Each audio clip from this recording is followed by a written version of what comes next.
Si Ma'am Regina naman may tanong, Doc, nginat-ngat po ng dog yung toothbrush at nagamit po. Naugasan naman pero may possibility po ba?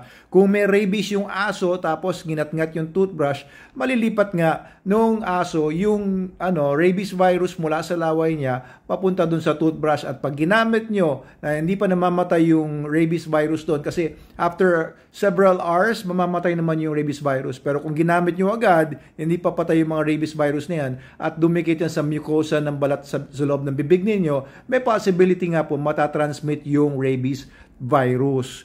Okay, so hindi naman lahat ng aso may rabies kaya huwag kayong matakot kagad. Maaari po na bakunado naman yung aso at nasa loob lang naman ng bahay, hindi nakakasalamuhan ng mga asong nasa kalsada or mga stray dogs. Kaya maaring napakaliit naman ang chance na may rabies yung aso ninyo na kumagat dun sa toothbrush ninyo. Pero just the same, no, ingatan nyo yung mga personal belongings nyo like toothbrushes na hindi mangat-ngat ng mga aso ninyo. Lagay nyo sa lugar na hindi niya maabot kasi bukod sa rabies, pwedeng mag-transmit ng ibang mga sakit doon sa toothbrush ninyo at very unhygienic yan. Pwede makakuha kayo ng Salmonella, E. coli kasi yung mga aso dumidila sa mga dumi nila yan, sa puwet ng ibang aso yan, sa ari nila mismo. So, it's very unsanitary.